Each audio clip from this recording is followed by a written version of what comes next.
안녕하세요. 입 바른 소리 안 하고는 못 참는 30대 여성입니다. 이제는 안 보고 살 시댁인지라 저희 시댁이라고 표현하는 것도 짜증나는데 그래도 편의상 저희 시댁이라고 부를게요. 저희 시댁에는 집밖에 모르는 인간이 하나 있는데요.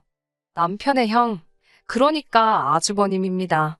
제가 보기에는 특별히 잘난 것도 없고 성질만 개떡 같은데 시부모님께서는 그래도 맏아들이라고 나이 40 먹은 그 아들을 무슨 상전 모시듯 합니다.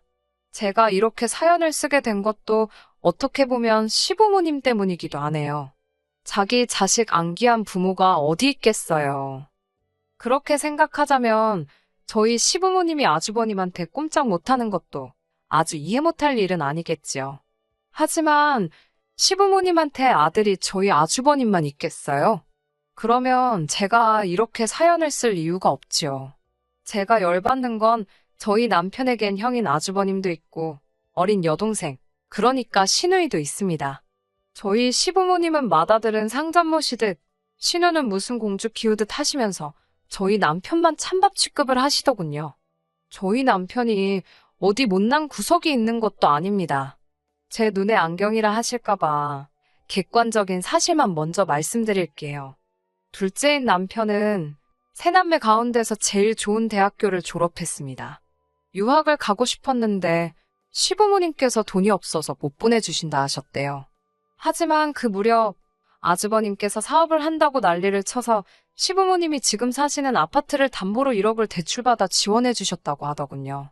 남편 말로는 워낙에 큰형과 어려서부터 차별을 받아왔기에 웬만한 일로는 상처도 잘 안 받는데 그때는 감정적으로 많이 힘들었다고 하더라고요. 그래도 다행히 지금은 판교에서 가장 잘 나가는 IT 회사에 연봉 1억 넘게 받으며 다니고 있습니다.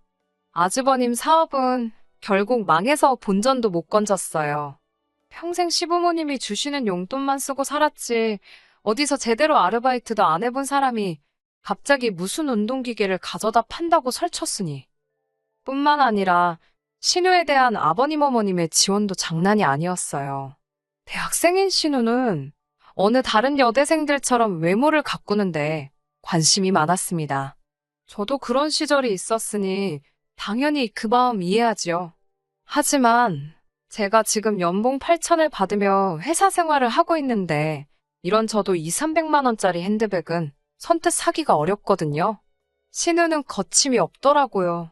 일단은 어머님 아버님을 조르고 그게 여의치 않다 싶으면 지 오빠들을 아주 달달 볶아요. 무슨 프라이팬 위에서 감자 볶듯이 어지간히 달달 볶습니다. 개떡 같은 성질을 가진 아주버님도 신우한테는 꼼짝을 못하더라고요. 아주버님이 그럴 정도니 순딩이 저희 남편은 어땠겠어요? 그나마 저희 남편은 저랑 결혼 이야기가 나오면서 자의반 타의반으로 신우의 무리한 요구에서 벗어나게 되었습니다. 세 남매의 인물에 대해 말해보자면 이건 뭐 다들 보는 눈이 다르니까요. 제가 제 남편 잘생겼다고 말해봤자 푼수 소리나 듣겠지요? 저희 남편이 뭐 연예인처럼 후광이 비치고 그런 건 아니에요. 하지만 키도 크고 웃는 얼굴이 얼마나 보기 좋은지 모릅니다. 정말이지 사연을 말하면 말할수록 왜 시부모님께서 저희 남편만 데려온 자식 마냥 대하신 건지 이해가 안 되네요. 저와 남편은 대학교 선배의 소개로 만났습니다. 당시 제 선배 중 한 명이 남편과 같은 회사를 다니고 있었거든요. 선배가 자기가 정말 아끼는 후배라면서 데리고 나온 사람이 남편이었어요. 제가 평소에도 워낙 따르던 선배였는데 그런 선배가 좋은 사람이다, 털어서 먼지 하나 나올 거 없는 사람이다라며 거듭 칭찬을 하더라고요. 덕분에 만나기 전부터 저는 남편에 대해 굉장히 긍정적인 생각을 갖고 있었네요. 그리고 실제로 남편을 만나보니 사람이 정말 소탈하고 괜찮더라고요. 사실 워낙에 똑똑하고 잘난 사람들이 많은 업계라서 콧대 높은 사람들이 많다는 이야기를 몇 번 들었었거든요. 그런데 저희 남편은 거들먹거리고 그러는 것도 전혀 없었고 말도 잘 통하고 여러모로 이 남자다 싶었네요. 나중에 듣기로 남편 역시 선배로부터 제 칭찬을 워낙 많이 들었었답니다. 그래서 저런 사람이 너무 궁금했대요. 막상 만나보니까 들은 대로 서글서글하고 동시에 할 말은 똑부러지게 하는 똑순이 같아서 마음에 쏙 들었다고요. 서로에게 확신이 있었던 저희는 그렇게 만난 지 10개월 만에 결혼을 약속했습니다. 시댁에 처음 인사 갔던 날은 지금도 잊혀지지가 않아요. 시부모님께서는 남편을, 그러니까 당신 아들을 제 앞에서 까내리려고 작정을 하신 분들 같았습니다. 어디 감히 지 형이 아직 장가도 안 갔는데 결혼을 하겠다고 드는지 모르겠다면서 저더러 저렇게 경우가 없는 앤데 괜찮겠냐고 물으실 정도였지요. 당황스러웠지만 그때는 솔직히 어머님 아버님이 진심으로 하시는 말씀이신지 단지 도가 지나친 질라진 농담인지 구분하기가 어려웠어요. 그래서 뭐라고 딱히 반박은 못하고 적당히 맞장구 치면서 웃어 넘겼습니다.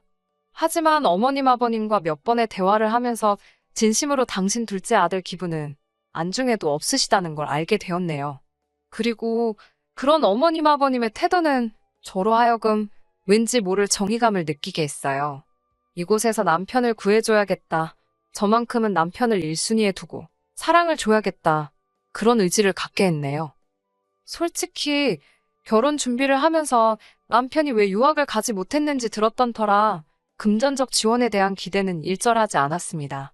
남편이나 저나 각자 모아둔 돈도 꽤 있었고 돈도 잘 버는 상황이었으니 아쉬울 것도 없었고요. 하지만 오히려 시부모님께서 돈을 요구하실 줄은 몰랐네요. 남편과 저를 앉혀놓고 말씀하시길 다른 집 자식들은 1억씩 벌어주고 간다는데 너희는 어떻게 할 거냐고 1억을 주고 갈 거냐 아니면 앞으로 달달이 생활비를 줄 거냐. 제가 황당해서 어느 집 자식들이 그러고 결혼을 하냐고 따져 물었습니다. 그런 자식들은 아마 부모가 집이라도 사주고 하다못해 그 앞으로 차라도 한 대 뽑아주시지 않았겠냐고 덧붙였어요. 그러자 어머님께선 남편더러 아주 대바라진 애를 데리고 왔다며 저랑 결혼하면 당신들 볼 생각은 하지 말라고 그러시더군요. 하지만 남편이 제 손을 딱 잡더니 이 결혼은 포기 못한다고 했습니다. 그때 어머님 아버님 표정은 뭐랄까 남편에 대한 괘씸함과 당혹스러움이 뒤섞여 있었달까요? 사실 저조차도 남편이 그렇게 말을 했을 땐 꽤나 놀랐으니까요. 남편의 그 태도에 저는 결혼에 대한 확신을 갖게 되었고 그렇게 저희는 부부의 연을 맺게 되었습니다. 웃긴 건 막상식을 올리고 나니까 보고 살지 말자더니 시부모님께선 또 아무 일도 없다는 듯 저희를 대하셨어요. 허풍이셨다는 걸 알고 나서는 굳이 어른들 자존심 건드려서 뭐 하겠나 싶어서 저도 적당히 며느리 도리를 해드렸고요. 살가운 고부관계는 아니었어도 그럭저럭 불편한 거 없이 지냈습니다. 하지만 진짜 문제는 바로 아주버님이셨습니다. 일단 뭐 제가 손 아랫사람인 건 맞지만 그래도 저한테 말을 너무 편하게 하셨거든요. 결혼하고 얼마 되지 않았을 때입니다.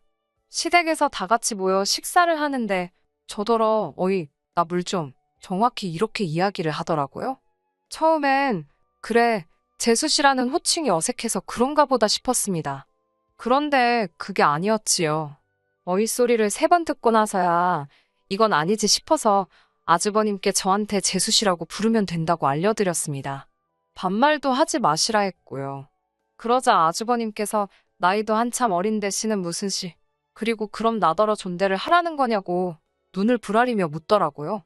그 소리를 듣고는 어이가 없어서 바로 옆에 있던 신우에게 제가 야 가서 물 가져와 그랬습니다.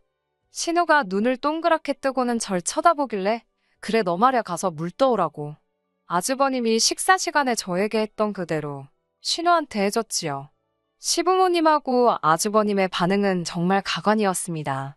특히 어머님께선 저더러 아주버님하고 저하고 서열이 같냐며 아주버님은 당신들 죽고 나면 이 식구들 중 최고 어른이나 마찬가지인데 반말 좀 할 수 있는 거라셨지요. 그러면서 저더러 돈만 잘 벌면 뭐하냐고 기본이 안 되어 있다나요. 이건 뭐 시댁 식구 전부 사고방식이 글러먹어서 제가 어디서부터 설명을 해줘야 할지 모르겠더라고요. 알려준들 들어먹을 것 같지도 않고 그래서 저는 눈에는 눈, 이에는 이라는 심정으로 아주버님이 저에게 호칭 제대로 불러주시고 존댓말 해주시면 저도 신우에게 똑같이 해주겠다 했습니다. 남편은 제가 그런 이야기를 하는 와중에 저를 말리는 척하면서 짐을 싸고 있었고요. 아주버님께서 이대로 가면 안 보고 살 줄 알라며 소리를 질렀고 남편은 그래도 어쩔 수 없지 않겠냐며 반문을 하던걸요? 현관문을 나서는데 어쨌든 제가 기세 좋게 할 말은 하고 나왔어도 가슴이 쿵쿵거리긴 하더라고요.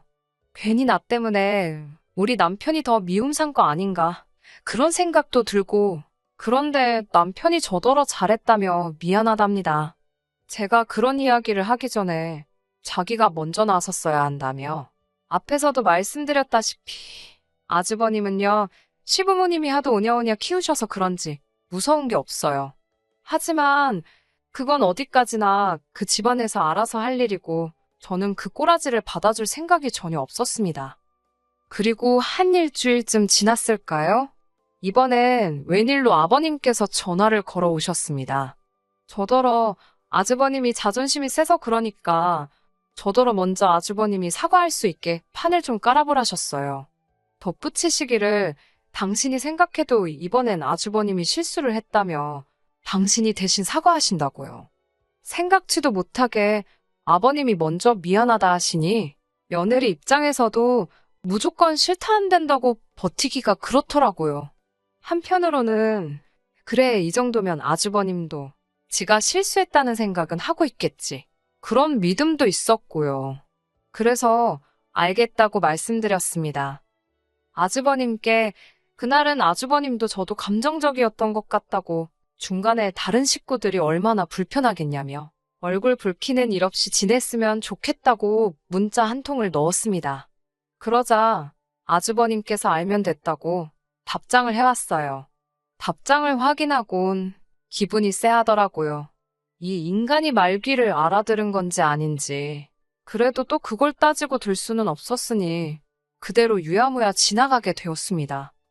하지만 사람이 진짜 하나를 보면 열을 안다고 하더니 그 말이 딱이더라고요. 시댁 식구들은 사고방식도 아주 글러 있었지요. 솔직히 저는 어느 정도 거리만 두고 살면 앞으로 서로 얼굴 붉힐 일은 없을 거라 생각했습니다. 그러나 이후로 시댁 식구들은 저에게 말하는 것만 조심했을 뿐 뒤로 남편을 괴롭히고 있었더군요. 저 몰래 그렇게 남편한테 돈 좀 보내라고 쪼아댔던 거지요. 착해 빠진. 솔직히 제 남편이라 착하다고 표현했지만 저도 답답하더라고요. 그래요. 답답한 남편은 어떻게든 저한테 이야기하지 않고 돈을 좀 줘보려고 했답니다. 그러면 저한테 좀 잘해줄까 싶은 생각도 있었다대요. 그런데 저희 집은 돈 관리를 전적으로 제가 하거든요. 그러니 남편의 마음이 어떻건 간에 저를 통하지 않으면 돈을 빼갈 방법이 없지요. 또한 저희가 결혼하면서 양가 부모님들로부터 도움을 안 받았기 때문에 대출을 꽤 받았거든요. 그래서 시부모님과 친정부모님께 당분간은 명절과 특별한 날 50만 원씩 챙겨드리는 걸 제외하고는 경제적으로 도와드릴 수 없다고 진작에 말씀을 드렸었고요. 그런데 저 몰래 자꾸 남편에게 돈을 달라고 하셨다는 게 솔직히 짜증도 나고 부담스러웠습니다. 그런 요구를 하는 게 시부모님뿐만 아니라 아주버님과 신우도 있었다는 건 충격적이기까지 했고요. 한 번은 신우가 저더러 제가 지금 내 사람치를 가로챘다고 그러던데 그 말뜻을 이해하고 나서야 바보 같은 남편이 얼마나 당하고 산 건지 가늠이 돼서 정말 화가 치솟더라니까요. 이후로는 진짜 돈 관리를 더 철저히 했습니다. 남편이 남편 스스로를 위해서 쓰는 돈에는 아낌없이 서포트를 해줬지만 시댁에는 정말 10원짜리 하나 세는 일이 없게 했어요. 그나마 시부모님은 그래도 돈 때문에 기분이 상하신 티는 안 내셨는데 문제는 아주버님이었습니다. 저에게 말씀하시는 걸 보면 진짜 하나만 걸려라 벼르고 있는 사람처럼 나를 세우고 계셨거든요. 아주 절 잡겠다고 혈안이 되어 있는 아주버님을 보고 있자니 저라고 기분이 좋을 리는 없었지요. 그러다 사건은 지난달 저녁 식사 자리에서 일어났습니다. 아버님 생신을 축하하기 위해 시부모님과 아주버님 그리고 저희 부부가 모였습니다. 아버님 생신인 걸 아신 친정부모님께서 호텔 뷔페에 갈 수 있는 상품권을 선물로 주셨는데 어머님께선 뷔페라 봤자 가면 찍어 먹을 것도 하나 없다고 저더러 직접 생신상을 차려달라 하시더라고요. 그래서 시댁에서 모이게 되었지요. 미역국이랑 불고기 정도는 제가 집에서 직접 만들었고요. 어이가 없었던 건 아주버님께서 당신은 꼭 등갈비찜이 먹고 싶다더라고요. 제가 웃으며 아버님 생신이지 아주버님 생일도 아닌데 그것까지 할 시간은 없을 것 같다고 하니까 그래도 하는 김에 좀 하면 되는 거 아니냐입니다. 생전지 손으로 뭐 하나 만들어 본 적이 없으니 요리할 메뉴 하나 더 늘어나는 게 얼마나 번거로운 일인지 모르는 눈치였어요. 말도 더는 섞기 싫어서 인근 식당에서 포장해 갔더니 씩씩거리기만 하고 손도 안 대더라고요. 안 먹으면 본인만 손해 아니겠어요? 저랑 남편이랑 열심히 먹었지요. 아무튼 그렇게 식사를 마친 뒤 아버님 생신 선물로 현금 50만 원을 드렸습니다.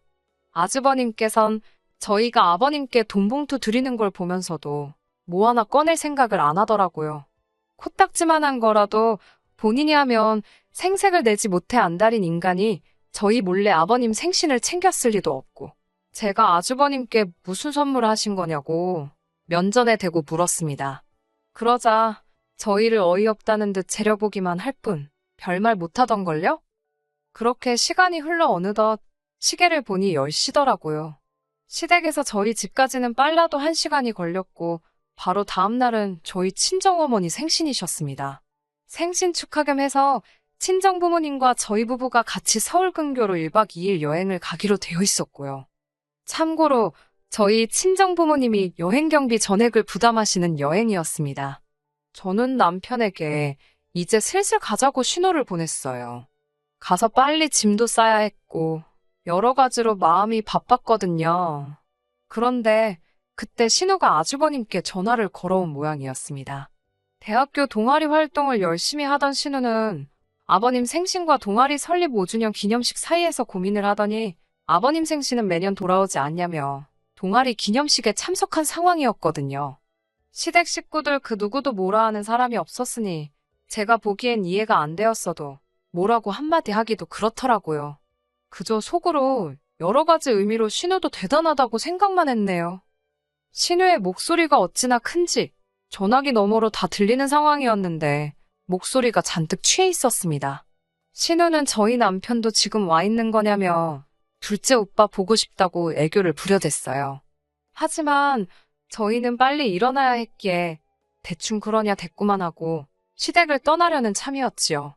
그런데 신우가 자기가 오늘 둘째 오빠를 만나야 할 필이 딱 왔다면서 저희더러 어디 가지 말고 자기를 기다리랍니다.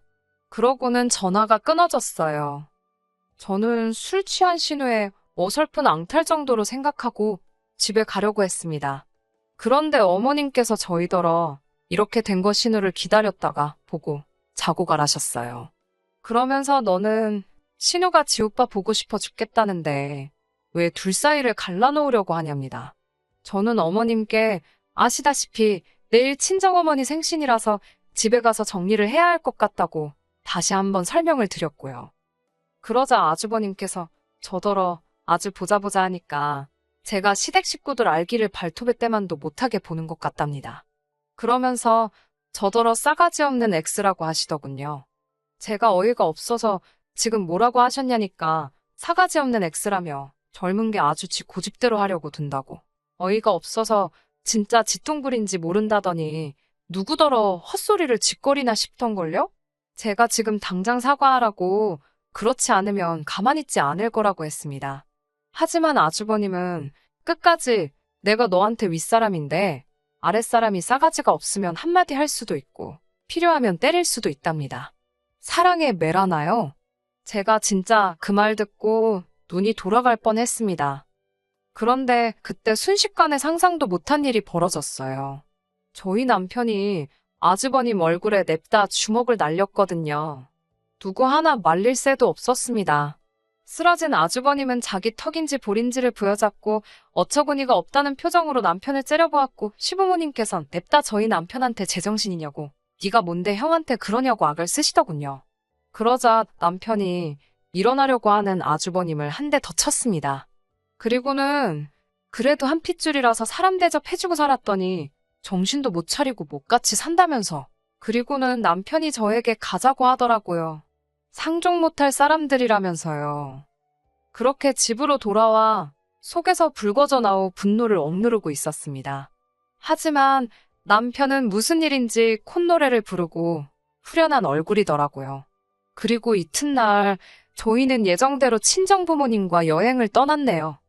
어머님께서 전화를 걸어오셔서는 저더러 마음에 안 들어 죽겠다고 저 때문에 형제들 의상하고 그래서 저도 어머님께 그럼 어머님 입맛에 맞는 며느리 구해서 천년만년 사시라 받아쳤어요. 결국 그 일로 인해 저희는 시댁과 연을 완전히 끊게 되었습니다. 남편은 그 어느 때보다 이렇게 홀가분한 적은 없었다며 너무 행복하다고 하더라고요. 남편이 행복해하는 모습을 보니 저도 행복하네요. 이후로 저희는 지금까지 시댁과 상관없이 아주 잘 지내고 있습니다. 하지만 들리는 이야기로는 요즘에는 어머님과 아주버님의 관계도 예전 같지는 않은 눈치랍니다. 걸핏하면 어머님께서 마음먹은 아들 뒤치다꺼리하는 여편네는 당신밖에 없다며 팔자가 이게 뭐냐고 하소연을 하시는 모양이더라고요. 아주버님 입장에서는 그런 어머니께 서운해서 난리고요. 아무려면 어떤가요? 저는 이제 그 집과는 아무 상관도 없는데요, 뭐. 누군가 저더러 그래도 며느린데 시부모님과 남편 사이에서 중재라도 해봐야 하는 거 아니냐고 하던데 전 그럴 생각이 전혀 없습니다. 아쉬운 사람이 먼저 손 내미는 게 맞잖아요. 필요한 사람들끼리 알아서 풀도록 내버려 둘랍니다. 끝까지 들어주셔서 감사합니다. 오늘의 사연은 여기까지입니다. 구독과 좋아요, 알람 설정 부탁드리고 더 좋은 사연으로 다시 찾아뵙겠습니다. 감사합니다.